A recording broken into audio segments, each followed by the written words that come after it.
आज ही Doubtnut app download करें। Doubtnut पर होगा अब आपके सभी मैथ्स, केमिस्ट्री, फिजिक्स और बायोलॉजी डाउट्स का सफाया। बस अपने क्वेश्चन की फोटो खींचो, उसे क्रॉप करो और तुरंत वीडियो सोल्यूशन पाओ। Download now. क्वेश्चन में हमसे कहा गया है कि नेशनल पार्क्स और वाइल्ड लाइफ सेंचुरीज इन सिटू कंजर्वेशन को रिप्रेजेंट करते हैं और दिए गए ऑप्शंस को देखकर हमें ये बताना है कि इनमें से इस इन सिटू कंजर्वेशन का कौन सा बेनिफिट नहीं है। अब हम जानते हैं कि हमारी अर्थ पे और स्पेशली हमारी कंट्री में, इंडिया में, बहुत ही ज़्यादा रिच बायोडाइवर्सिटी हमें मिलती है, यानी फ्लोरा एंड फौना की अलग अलग वेराइटीज़ और बहुत सारी स्पीशीज़ रिचनेस यहाँ पर पाई जाती है। लेकिन ये तो हमें मालूम ही है कि आजकल तरह तरह की ह्यूमन एक्टिविटीज़ की वजह से इस बायोडाइवर्सिटी में तेज़ी से लॉस हो रहा है, यानी कई सारी ऐसी स्पीशीज़ हैं जो कि आने वाले समय में अर्थ से पूरी तरह से डिसअपियर होने का या एक्सटिंक्शन का थ्रेट फेस कर सकते हैं। तो ऐसे में एक्सटिंक्शंस के इस रेट को कम करने के लिए या इस बायोडाइवर्सिटी को कंजर्व करने के लिए हमें कुछ स्टेप्स लेने हैं, और ये स्टेप्स दो तरह के हो सकते हैं। बायोडाइवर्सिटी कंजर्वेशन के लिए दो तरह की हम अप्रोच ले सकते हैं, एक होती है इन सिटू और एक होती है एक्स सिटू।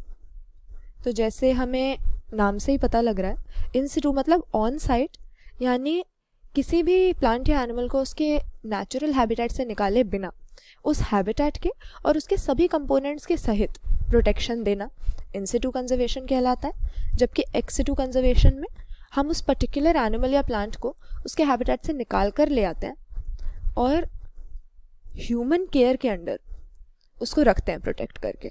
लेकिन नेशनल पार्क और वाइल्ड लाइफ सेंचुरी में क्योंकि फॉरेस्टेड एरियाज़ को लीगल प्रोटेक्शन दी जाती है उनकी वाइल्ड लाइफ को कंजर्व करने के लिए, ना कि जानवरों को निकाल कर बाहर ले आना ह्यूमन केयर में रखने के लिए, इसीलिए इन्हें हम इन सिटू कंजर्वेशन का ही एग्जाम्पल मानेंगे।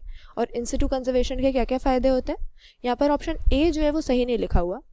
यहाँ पर लिखा है कि ह्यूमन बीइंग्स अगर एलियन स्पीशीज़ की इंट्रोडक्शन करते हैं तो ये अकोमोडेट हो जाता है। यहाँ पर ये बात सही नहीं है।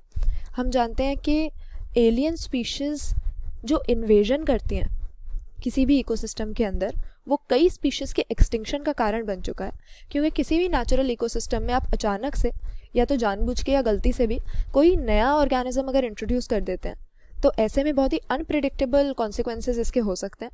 और वहाँ पे पहले से ही जो लिविंग ऑर्गेनिज्म रह रहे हैं, पहले से ही वहाँ की जो बायोडाइवर्सिटी है इंडिजिनस, उसको बहुत नुकसान पहुँच सकता है। क्योंकि जो नया आपने इंट्रोड्यूस किया उसको कंट्रोल करने वाला वहाँ पर कोई है नहीं, ना उसका कोई प्रेडेटर है, उसकी पॉपुलेशन को कोई चेक नहीं करता।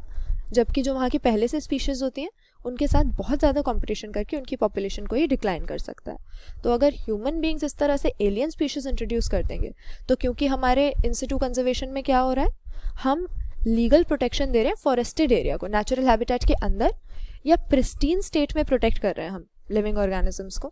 तो क्योंकि एक नेचुरल इकोसिस्टम का ये हिस्सा है, इसीलिए इस तरह की एलियन स्पीशीज़ के इन्वेजन के लिए ये वल्नरेबल होते हैं, आसानी से उसको अकोमोडेट नहीं कर सकते। बाकी बातें हमारी सही दी हुई हैं। ऑप्शन बी में लिखा है कि ये नेटिव स्पीशीज़ और सब स्पीशीज़ की पॉपुलेशन मेंटेन करने में हेल्प करता है, बिल्कुल सही बात है। क्योंकि अगर हम बाहर निकाल कर ले आएंगे किसी एनिमल को, सपोज हमने जू में रख दिया, तो जो नेटिव स्पीशीज़ हैं और सब स्पीशीज़ हैं, यानी जो डाइवर्सिटी है एक ही स्पीशीज़ के अंडर आने वाली, वो हो सकता है डिमिनिश हो जाए। क्योंकि हम तो कुछ गिने चुने इंडिविजुअल्स को जू में ले जाएंगे एक्स सिटू कंजर्वेशन के लिए, लेकिन बाकी जो है वो फिर भी थ्रेट में रहेंगे। इसीलिए ये बिल्कुल सही एडवांटेज है कि अगर हम इन सिटू ऑन साइट ही कंजर्वेशन कर देते हैं तो नेटिव स्पीशीज़ और सब स्पीशीज़ प्रोटेक्टेड रहते हैं। उसी तरह से ये भी सही लिखा है कि एनवायरमेंटल चेंज के रिस्पॉन्स में स्पीशीज़ को शिफ्ट करने के लिए ये पॉसिबिलिटी देता है।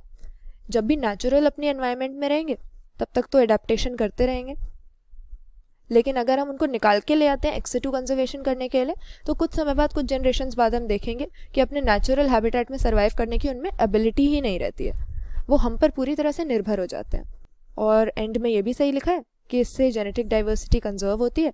क्योंकि अगेन, जैसे अगर हम जू में ले आए एनिमल्स को प्रोटेक्ट करने के लिए, तो हम कुछ गिने चुने एनिमल्स को लाएंगे जिनका जो है जीन पूल काफ़ी रिस्ट्रिक्टेड होगा। तो जो सारी जेनेटिक डाइवर्सिटी किसी पॉपुलेशन के अंदर है उसको इस तरह से हम नहीं प्रोटेक्ट कर पाते, उसको इन सिटू कंजर्वेशन से ही प्रोटेक्ट किया जा सकता है। तो यहाँ पे इन सिटू कंजर्वेशन के बारे में सिर्फ ऑप्शन ए हमारा गलत है, बाकी सही दे रखे हैं, इसलिए करेक्ट आंसर ऑप्शन ए हो जाएगा। क्लास 6 से 12 से लेके नीट, IIT, जेईई मेंस और एडवांस के लेवल तक 10 मिलियन से ज्यादा स्टूडेंट्स का भरोसा।